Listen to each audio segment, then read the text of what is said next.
नमस्कार, स्वागत है आपका। मेरा नाम है विपिन बेबाग और हमारे साथ मौजूद हैं प्रोफेसर अरुणेश यादव। तो स्वागत है। जी, नमस्कार। यादव जी, बीजेपी ने आखिर मजबूर कर ही दिया आपको रायबरेली और अमेठी से चुनाव लड़ने के लिए। नहीं तो अमेठी और रायबरेली तो हमारी परंपरागत सीटें हैं, हमें तो वहाँ चुनाव लड़ना ही था। लेकिन वो तो इतना लेट क्यों? लेट क्या भाई, लेट तो बीजेपी नहीं लेट हुई। आप हमें ये बताइए, कैसरगंज में आप भी जो है चौधरी साहब, मुझे कभी कभी तो ऐसा लगता है मेरी जानकारी के बिना आप लोग भी गड़बड़ करते हो। हम तो ये सोचते थे कि यूट्यूब मीडिया वाले हैं, ये सब ईमानदार होते हैं, लेकिन अब हमें समझ में आया है, कुछ खबरें हमें भी उड़ते उड़ते आई हैं कि अनुराग ठाकुर ने यूट्यूब मीडिया वालों को बुलाया और उन्हें बढ़िया जो है लिफाफे में कुछ दिया गया है। आपने अमेठी रायबरेली पे तो सवाल किया, लेकिन आपने ये सवाल क्यों नहीं किया कि केसरगंज की जो सीट है वो इतना लेट क्यों डिक्लेयर की गई? लिफाफे में आपने कैमरा लगा रखा था। सुनने में आपने देखा कि लिफाफा मोटा पतला। हमें तो सुनने में आया और आपके सवाल से हमें और लग रहा आप लिफाफा जो कब है दे रहे हो? आप भी तो जो है, अब बताओ। हमारे पास तो भैया कुछ है नहीं, हमारे तो अकाउंट भी फ्रीज हो रखे हैं। हमारा चुनाव 70 साल तो वो सारे तो अकाउंट पहले लिफाफे भी तो होंगे। सारे तो अकाउंट ही फ्रीज हो रखे, और जिन नेताओं पे कुछ था थोड़ा बहुत, वो नेता सारे जेल में जा रखे। बीजेपी ने तो इस बार ऐसा काम कर रखा है कि एक बार एक तरफ तो जो है बिना हथियार के लड़ रहे हैं। भाई ये बताओ, रुपए पैसे अकाउंट में पार्टी के नहीं है, कैसे चुनाव लड़ा जाएगा? फिर भी लड़ रहे हैं, कोशिश कर रहे हैं। 70 साल पर सत्ता में रहने वाली पार्टी पे पैसे नहीं है। पैसे हैं, वो अकाउंट फ्रीज है, अकाउंट से पैसे ना निकाल सको। उस अकाउंट में तो 100-200 करोड़ होंगे बस। कहाँ से निकाल पाओगे? 100-200 नहीं, जो भी है वो पैसे तो जितने राजनीतिक आपकी जो कांग्रेस पार्टी की जो लीडर हैं वो तो 100-100 200 500 करोड़ के एक ज्यादातर लीडर जेल में डाल रखे।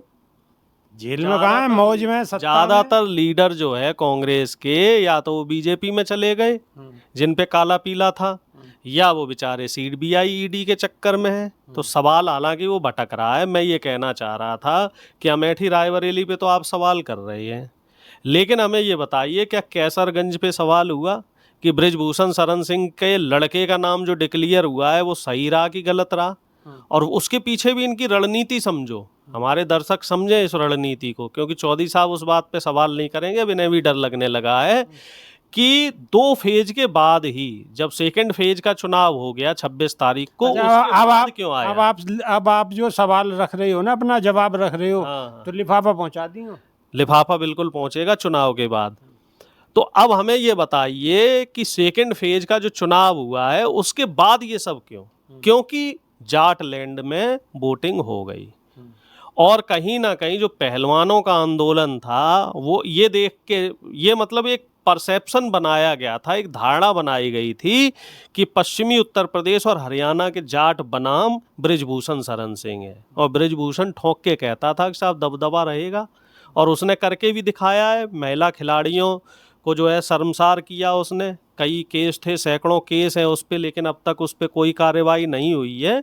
और अब उसके लड़के को जो टिकट दिया है बीजेपी ने, तो कहीं ना कहीं देश की जनता को, देश के पहलवानों को और देश का जो आम नागरिक है उसके मुंह पे करारा तमाचा मारा है। पहला तो ये, और दूसरा जो टैनी को टिकट दिया है, उसका लड़का भी जो है किसानों के ऊपर गाड़ी चढ़ाई थी, उसे भी टिकट दे दिया। तो साफ साफ इनका इंडिकेशन है कि ये तो साहब ऐसा ही करेंगे। और एक और सुन लो साहब, हसन करके सॉरी जगह है कर्नाटक में, ठीक है, वहाँ से एक सांसद होते हैं जनता दल सेकुलर के, पूर्व प्रधानमंत्री हैं देवेगौड़ा, उनके पोते हैं, उनके जो है ग्रैंडसन है, रेवन्ना नाम है उनका, ठीक है साहब। और वो जो रेवन्ना है, उनके ऊपर ऐसा अद्भुत केस आया है कि मानवता शर्मसार हो जाए।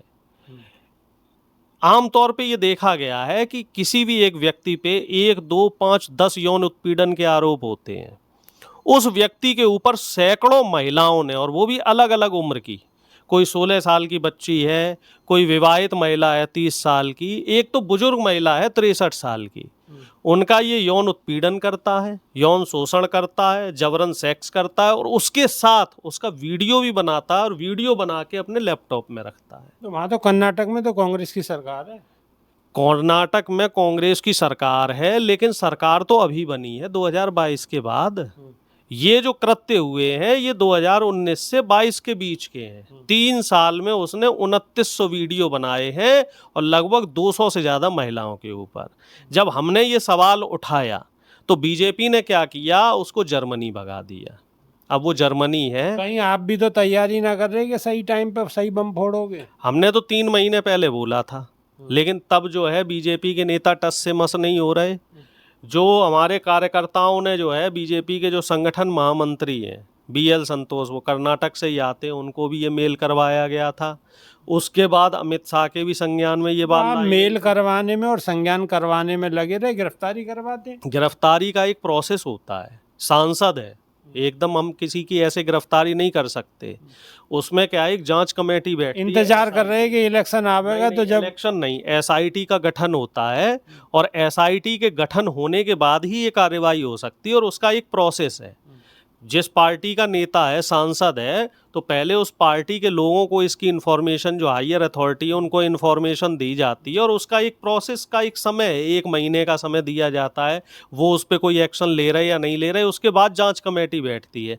जब वहाँ एक्शन नहीं लिया गया, हमने जांच कमेटी बैठाई और जांच कमेटी हमारी बैठते ही जब उससे सवाल हुआ तो उसको जो है बीजेपी वालों ने भगा दिया। अब बीजेपी वाले आपका काम तो होगा ना। हमारा क्या काम हुआ, हम तो चाह रहे हैं उसको न्याय मिले।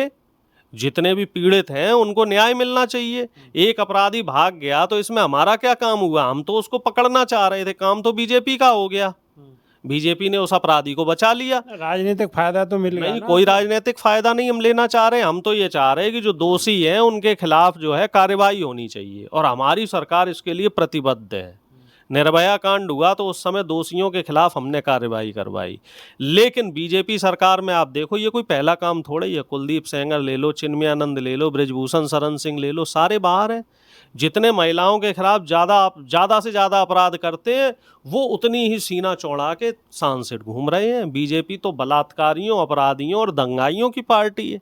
सारे बलात्कारी, सारे अपराधी, सारे दंगाई बीजेपी में है। जो जितना बड़ा अपराधी उसको उतना बड़ा पद मिल जाता है। सारे दंगाई बीजेपी में और मीडिया वाले इनको लिफाफे।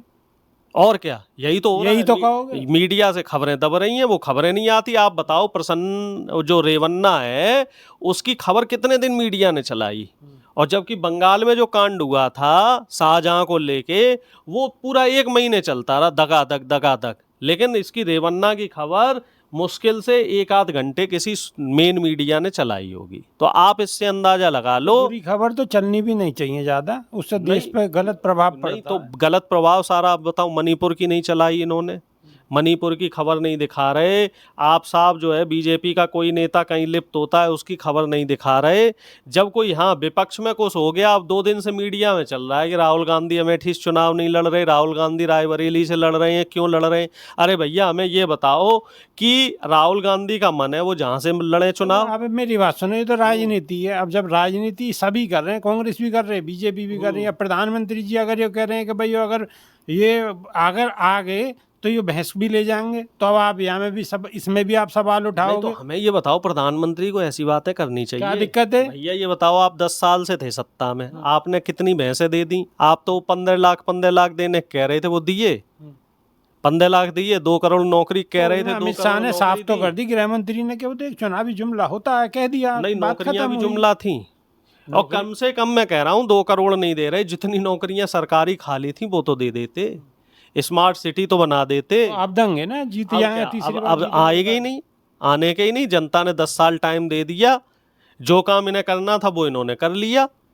इन्होंने अपने बढ़िया 5 स्टार होटल बना लिए, जो इनके ऑफिस है होटलों की तरह हैं। इन्होंने बढ़िया अपने जो व्यापारी मित्र हैं उनकी पूंजियां बढ़वा दी। अंबानी अडानी से लेके तगातक जो है 22 बता रहे हैं 22 अरबपति हैं, उनको देश की सारी प्रॉपर्टी न्यौछावर कर दी। जितने भी जो आदिवासी क्षेत्र है, आदिवासी क्षेत्रों की जो ज़मीनें हैं, लॉ बदल के वो ज़मीनें भाई साहब व्यापारियों को बांट दी। और हमें क्या दिया है? हमारी शिक्षा महंगी कर दी, हमारी पढ़ाई महंगी कर दी, हमारे बच्चों की किताब कॉपी और यहाँ तक दूध तक पर GST लगा दिया, और उनको 16 लाख करोड़ रुपए उनके माफ़ कर दिए। तो ट्रेलर जब इतना खतरनाक है तो आगे सोचो पिक्चर में ये मोदी जी हमारे क्या क्या नहीं करेंगे। मोदी जी की तो हमें नीयत, नीति और मनसा तीनों पे शक है। कि प्रधानमंत्री जी कुछ ना कुछ गड़बड़ जरूर करेंगे, इसीलिए अब ये अपने सारे मुद्दे भूल गए हैं। अब ये सीना ठोक के ऐसे गारंटी ना कर रहे, 400 पार का नारा भूल गए। अब तो ये इस चीज़ पे लगे हैं कि अगर कांग्रेस की सरकार आती है तो मुसलमानों को तुम्हारी आधी प्रॉपर्टी दे दी जाएगी। पाकिस्तान चाह रहा है राहुल गांधी प्रधानमंत्री बने, सोनिया गांधी ने ये कर दिया, सोनिया गांधी ने वो कर दिया, राजीव गांधी ने ये कर दिया, इंदिरा गांधी ने वो कर दिया। राजीव गांधी ने विरासत जो है वो प्रॉपर्टी वो सिर्फ विरासत वाला जो है इसलिए बनाया था कि इंदिरा गांधी की प्रॉपर्टी मिल जाए। इस तरह के बयान जो है वो प्रधानमंत्री जी दे रहे हैं, जो बिल्कुल अशोभनीय है, कतई उनको शोभा नहीं देता। उनको कायदे में अपने 10 साल का रिपोर्ट कार्ड और लेखा जोखा देना चाहिए। जनता सब समझदार है कि कांग्रेस की सरकार 55 साल चली, अगर कांग्रेस की नीति नीयत ऐसी कुछ होती तो अब तक हो जाता, अब तक वो मुसलमानों को प्रॉपर्टी दे दी जाती।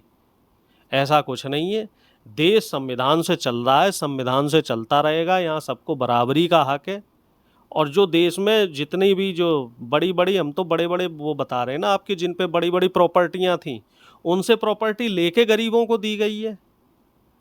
जो टाटा था, आपको बताएं, जो इंडियन एयरलाइंस है जिसको फिर से टाटा ने खरीदा है, बहुत अच्छा उदाहरण है। देश आज़ाद हुआ तो इंडियन एयरलाइंस जो था वो टाटा एयरलाइंस था, यानी कि वो एक प्राइवेट कंपनी थी।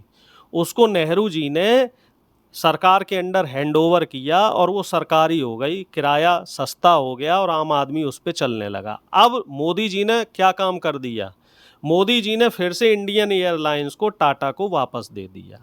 ये काम कर रहे हैं मोदी जी। जितनी सरकारी कंपनियां जो निजी हाथों में आज़ादी से पहले थी, जिनको देश में देश की तरक्की के लिए सरकारी संस्थानों के जरिए उनको हैंडओवर कराया गया, मोदी जी वापस उनका निजीकरण कर रहे हैं। एक और देख लो उदाहरण, जो अर्ध सरकारी स्कूल कॉलेज हैं, ये पहले क्या थे, लालाओं ने चैरिटेबल स्कूल कॉलेज खोल रखे थे, सरकार ने उनको अपने अंडर में लिया और फीसें इतनी सस्ती कर दी और उसको एक अच्छे सिस्टम से चलाया, अच्छी नीयत के साथ। अब मोदी जी क्या कर रहे हैं, उन्हीं को निजी हाथों में दे रहे हैं। PPP जो मॉडल आ रहा है वो यही है कि निजीकरण को बढ़ावा देना, फीस महंगी करना, जबकि हमारे देश के संविधान में ये लिखा है कि शिक्षा, स्वास्थ्य, चिकित्सा जो है, नौकरी जो है, ये मौलिक अधिकार है। बल्कि शिक्षा और स्वास्थ्य तो मुफ्त होना चाहिए, और शिक्षा स्वास्थ्य ही महंगा कर रहे हैं। सरकारी अस्पतालों में दवाएं नहीं है, सरकारी अस्पतालों में डॉक्टर नहीं है, प्राइवेट की फ़ीस इतनी ज़्यादा है कि गरीब आदमी मर जाए। यही हाल सरकारी स्कूलों का है, वहाँ टीचर नहीं है, वहाँ किताबें नहीं हैं, वहाँ बैठने की व्यवस्था नहीं है, वहाँ इंफ्रास्ट्रक्चर नहीं है, जिससे कि सब लोग प्राइवेट में जाएं। तो बताओ गरीब आदमी कहाँ जाएगा?